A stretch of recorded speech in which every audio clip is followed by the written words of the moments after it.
Salve, camaradas! O tema do vídeo de hoje é muito além de Taylor Swift, a mercantilização da água no Brasil.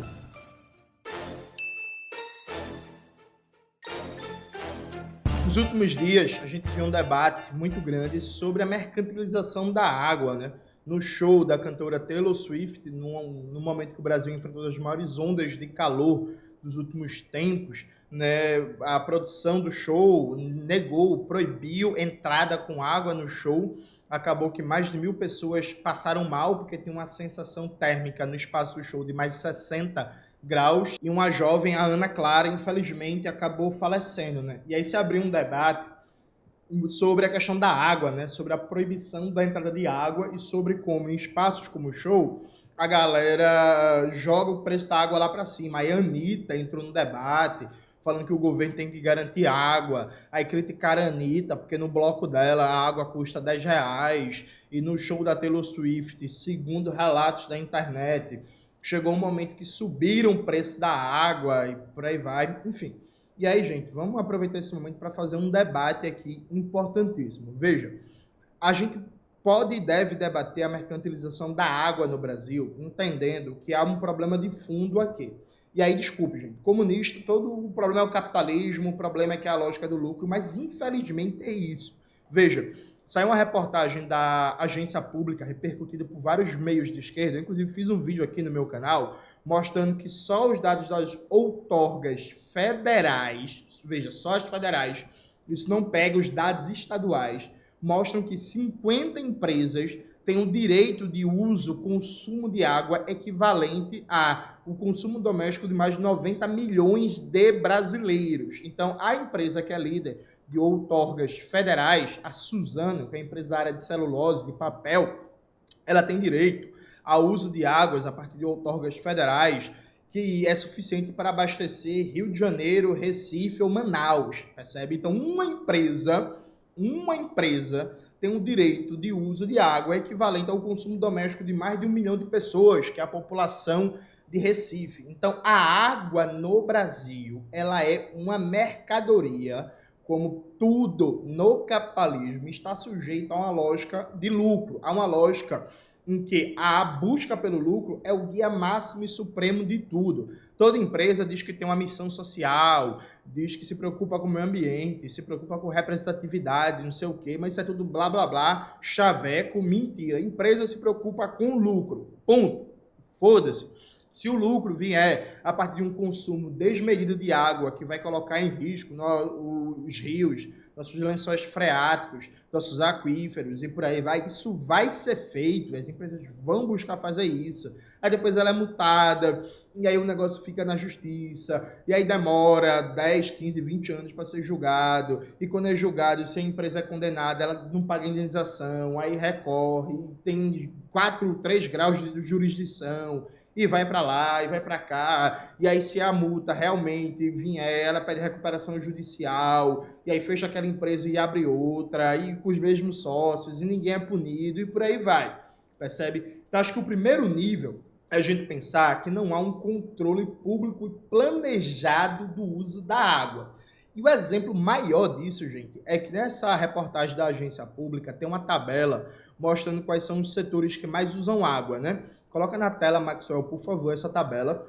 E aí, em primeiro lugar, vem o agronegócio, o setor sucro-alcooleiro de produção de cana-de-açúcar, papel e celulose, energia siderúrgica, logística, mineração e agricultura. Veja, gente, o agronegócio produz basicamente para exportação. Então, a gente não come a soja que é produzida, a gente não come a carne de vaca, majoritariamente é para exportado, o papel é majoritariamente exportado. Não sei se vocês sabem disso, mas as editoras, nesse momento, estão passando por uma crise, que é o preço do papel. Nos últimos 6 meses, o preço do papel disparou de maneira assustadora. O Brasil é o maior produtor de celulose do mundo e a gente vive uma inflação galopante no preço interno do papel, ao ponto de que, por exemplo, eu lancei um livro agora, né, tá na pré-venda, inclusive com desconto, o Pátria Socialista ou Morte, marxismo latino-americano e caribenho, que normalmente o preço dos livros da coleção que eu e o Gabriel Lando dirigem, o Quebrando as Correntes, é 40, 45, no máximo R$ 50. Só que agora não dá para fazer por R$ 50, gente, porque o preço do papel nos últimos 6 meses cresceu 40%.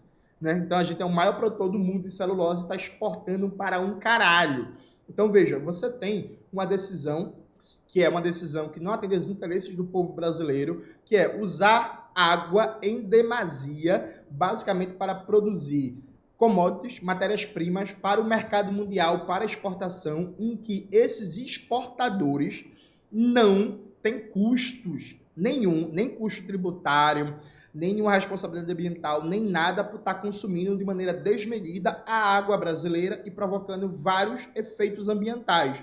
Então, por exemplo, nem eu nem você escolheu que a maioria da água brasileira vai ser usada para o agronegócio, para a soja. Mas é isso que acontece só pelos dados, repito, das outorgas federais. No plano estadual, a coisa não deve ser muito diferente, percebe? Então, assim, a gente não decidiu isso não passa por eleição.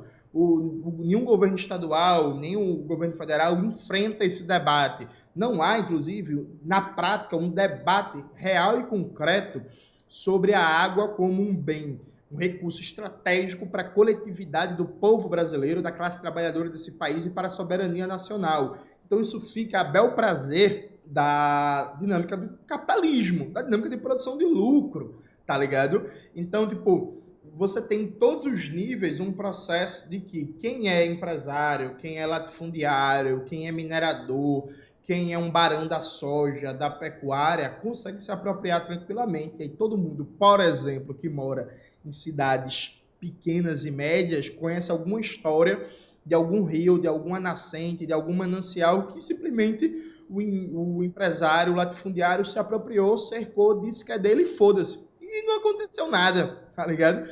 E fez isso para plantar cana-de-açúcar, para criar boi, para plantar soja, para plantar milho, tudo para exportação, perfeito? Isso é tão festejado, isso é tão fortalecido que agora a maioria da galera da esquerda comemorou a aprovação da reforma tributária no Senado enviada pelo governo Lula, né? A reforma tributária aprovada no Senado, ela garante a continuidade da isenção de imposto na exportação de produtos primários. Então, esses barões da soja, do agronegócio, da mineração, da cana-de-açúcar, simplesmente não vão pagar imposto na exportação de produtos primários. Isso é um estímulo tributário para você consumir água em demasia na produção de algo que não gera tecnologia para o país, não gera emprego, não gera renda, está crivado de trabalho análogo à escravidão e que basicamente deixa rico meia dúzia de burgueses, de bilionários que vão ficar ainda mais bilionários. Porque, veja, inclusive é um estímulo para a atividade primária exportadora, né? Porra, se eu produzo minério de ferro e eu pago zero imposto exportando o minério bruto, porra, é melhor exportar do que eu tentar fabricar, por exemplo, o trilho de ferro aqui no Brasil, porra. Tá ligado? É melhor exportar o minério bruto, porque aí eu tenho a garantia que eu não vou pagar imposto nenhum. Então é um estímulo, inclusive, à chamada desindustrialização do país. E o governo Lula ainda faz um debate sobre neoindustrialização, né? Eu tô vendo essa neoindustrialização. Aí isso por um nível, né? Há um processo de como a água é usada nos processos produtivos não é decisão nossa, não é decisão da classe trabalhadora, das maiorias, é uma decisão privada de lucro e que a regulamentação, como a da Agência Nacional de Águas, é uma regulamentação frouxa, com vários problemas, com a legislação com vários problemas, com muito lobby, com muito poder da bancada do agronegócio, com o tema ocultado pela grande mídia, sabe, com tudo isso. Então, assim, ninguém sabe que a Suzano é a empresa que mais consome água de acordo com as outorgas federais. Isso não saiu na grande mídia, isso não vai gerar nenhum debate, isso não vai gerar pressão generalizada na sociedade brasileira, porque vai ser um tema ocultado como está sendo ocultado. Isso por um lado. Aí você vê um segundo lado, que há um processo gigantesco de privatização da distribuição de água das empresas de saneamento. Então você tem processos de privatização, por exemplo, da empresa de água e saneamento do Paraná, a Sanepar. Você tem iniciativas de privatização da Compesa, que é a empresa de águas e esgotos aqui de Pernambuco. Você teve a privatização da SEDAI, no Rio de Janeiro. Você tem o Tarcísio Freitas falando aos quatro ventos que quer privatizar a Sabesp em São Paulo. Você tem todo um processo de privatização das empresas estaduais de água e saneamento, inclusive incentivo do BNDES e do governo Lula a essas privatizações. E aí, não acredite em mim, que eu sou comunista, né? O pessoal diz que eu sou antipetista e tal. Mais de 150 entidades lançaram uma carta, entidades essas, vários sindicatos filiados à CUT, sessões estaduais da CUT, criticando o governo Lula, dizendo que o governo Lula está dando continuidade à política de Temer e de Bolsonaro, de usar o BNDES para incentivar a privatização no nosso regime de águas e saneamento. Coloca na tela, Maxwell, por favor, a matéria do Outras Palavras. Então, veja, de um lado você tem um processo de que as decisões estratégicas de uso da água estão a critério da propriedade privada e da lógica do lucro. O que existe de esfera pública, de gestão, de regime de água, está passando por um violentíssimo processo de privatização, tanto no plano estadual quanto no plano federal, com apoio a rodo do BNDES. E você tem uma lógica complementar que é dentro dessa dinâmica não entender a água como um direito, mas a água como uma mercadoria, como qualquer outra. Então pense bem no que é o absurdo você aproveitar momentos com uma onda de calor para você lucrar mais vendendo água, seja num show, seja em espaços públicos, seja em qualquer outro espaço privado. Então, por exemplo, se a água é uma mercadoria, quanto mais a gente tiver degradação de rios, de nascentes, de mananciais, quanto mais for escassa a água, isso vai potencializar uma lógica de oferta e procura. Então, assim, a água é cada vez mais escassa, vamos vender água mineral cada vez mais caro, percebe? Vamos vender água de garrafinha cada vez mais caro. Vamos garantir que o custo do carro-pipa fique cada vez mais caro. Vamos mercantilizar ao máximo a água. Então, o que aconteceu no show da Taylor Swift é um exemplo micro, trágico, inclusive porque resultou na morte de uma jovem que tinha a vida inteira pela frente, do que está acontecendo numa dimensão mais macro no Brasil. Hoje, no nosso país, a gente não existe consolidado um debate com peso de massas de pensar a água como um direito universal de todo o povo trabalhador desse país, estabelecer uma gestão pública em todas as dimensões do nosso regime de águas. Pelo contrário, a tendência é uma tendência de privatização. Recentemente, eu li uma matéria do Outras Palavras, e eu odeio citar exemplos da Europa para debater isso, porque eu acho que é um exemplo muito ruim, porque você pega um país de capitalismo central para comparar com um país de capitalismo dependente. Eu acho que essa dinâmica de comparação é ruim. Mas uma matéria que fala sobre a gestão das águas em Lyon, né? Recentemente começou um processo de reestatização de toda a gestão e distribuição e toda a lógica de consumo de água, né?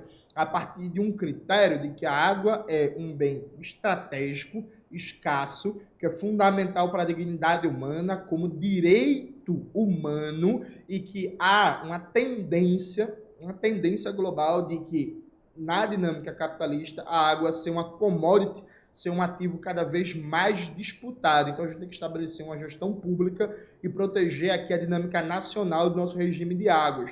Essa matéria deu até tristeza, porque assim, a gente está muito longe disso no Brasil. Porque na prática, hoje, a gente não consegue debater nada, enquanto um ativo estratégico para a soberania nacional, como direito universal para a classe trabalhadora, algo dentro de um projeto de transformação radical do Brasil, no enfrentamento à dependência e o subdesenvolvimento, né? O capitalismo dependente. Então, minério, petróleo, água, terras, disponibilidade de vento, de luz solar, nada a gente consegue pensar numa lógica de, bicho, vem cá.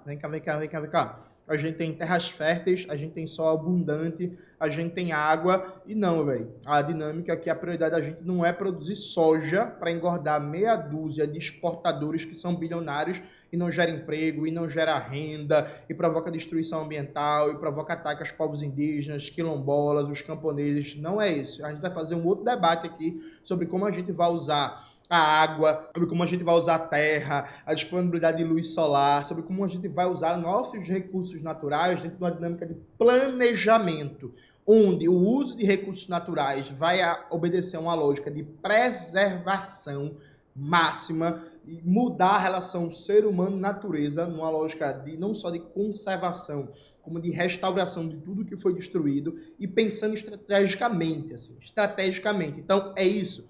A gente tem, por exemplo, a perspectiva do aquecimento global, das mudanças climáticas, como é que a gente usa os nossos recursos para minimizar isso.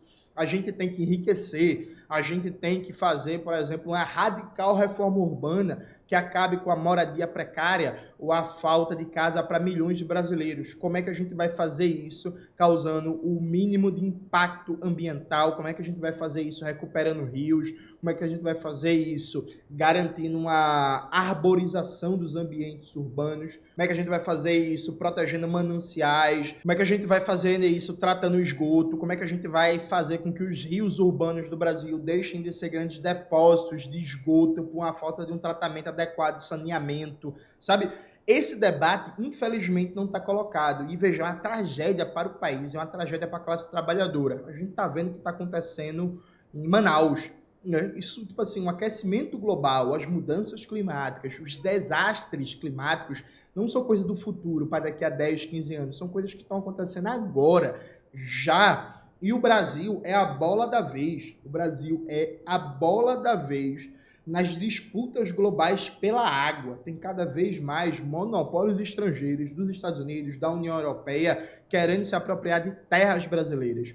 No governo Bolsonaro foi aprovado uma legislação que aumenta as possibilidades de capital estrangeiro comprar terras no Brasil. A gente já tem de propriedade estadunidense, japonesa, francesa, britânica, chinesa, grandes propriedades latifundiárias equivalentes a cidades, tá ligado? E a gente não está debatendo nada disso, a gente não está debatendo um controle sobre nossas fronteiras, sobre nossos recursos naturais, o uso planejado dos nossos recursos, o enfrentamento concreto às mudanças climáticas, porque veja, gente, não existe enfrentamento às mudanças climáticas, por exemplo, mantendo uma lógica primária exportadora da economia. Não existe a preservação do regime de águas e a desmercantilização da água no Brasil, deixando nas mãos do agronegócio, do setor sucra-alcooleiro, da pecuária, o uso da água indiscriminado no país. Percebe? Não existe nenhuma política séria, real e concreta de enfrentamento às mudanças climáticas com um novo teto de gastos que restringe investimento público. Então a gente está no falso debate da mão para a boca em que a gente comemora, por exemplo, reduzir um pouquinho o desmatamento na Amazônia. Só que assim, no Brasil, aqui, por exemplo, em Pernambuco, 1 a cada 5 pernambucanos não tem acesso à água potável. Não existe nenhum programa nacional de vulto de despoluição dos rios. Empresas estaduais de água e saneamento estão todas sendo privatizadas. As empresas privadas, capitalistas, nacionais ou estrangeiras fazem o que querem no uso da água. Cada vez mais existe facilidade para o capital estrangeiro se apropriar de recursos brasileiros. A gente não planeja de maneira estratégica, racional, ecológica o uso dos nossos recursos. Então, por exemplo, o debate do petróleo eu acho fantástico, que é assim, beleza, gente, o petróleo é prejudicial à natureza, só que hoje, de maneira imediata, não dá para não explorar o petróleo, ainda que já de maneira imediata é preciso impor rápidas e sérias restrições ambientais à forma de exploração do petróleo. Só que o debate real é, meu irmão, a gente tem que usar a renda petroleira, a gente tem que garantir, já que a gente é um país petroleiro, para, por exemplo, reduzir o consumo de petróleo e de combustíveis fósseis.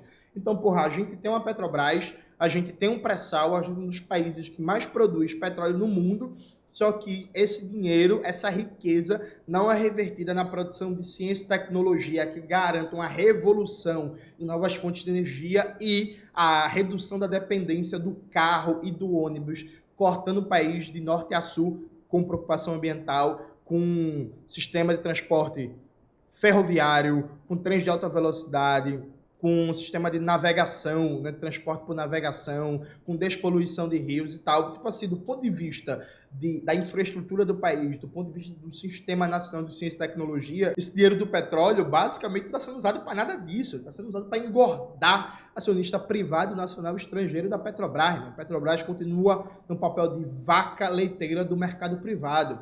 Ou seja, sim, gente, o Brasil vive uma mercantilização da água, que vai desde a lei da oferta e da demanda, em que se há uma necessidade maior de água, seja numa seca, seja numa queimada, seja numa onda de calor, seja num show, a galera joga o preço da água lá para cima e foda-se, seja numa dimensão mais profunda, mais estrutural sobre como são tomadas as decisões de uso, de alocação da água. Isso está na dependência do mercado privado, mercado privado que faz o que quer e todo o potencial hídrico do Brasil está sendo usado basicamente para deixar mais bilionário, meia dúzia de bilionários que, inclusive, se você for puxar a genealogia histórica, ficaram bilionários na época da escravidão, tá ligado? Ficaram bilionários no ciclo da borracha, no ciclo do café, no ciclo da cana-de-açúcar, e vem de uma linhagem que há décadas está fudendo o país e a classe trabalhadora e vai continuar a fazê-lo enquanto essa dinâmica de poder e essa dinâmica de produção econômica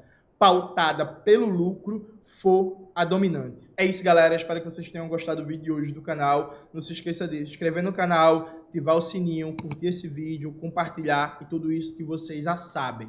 Um beijo e até a próxima.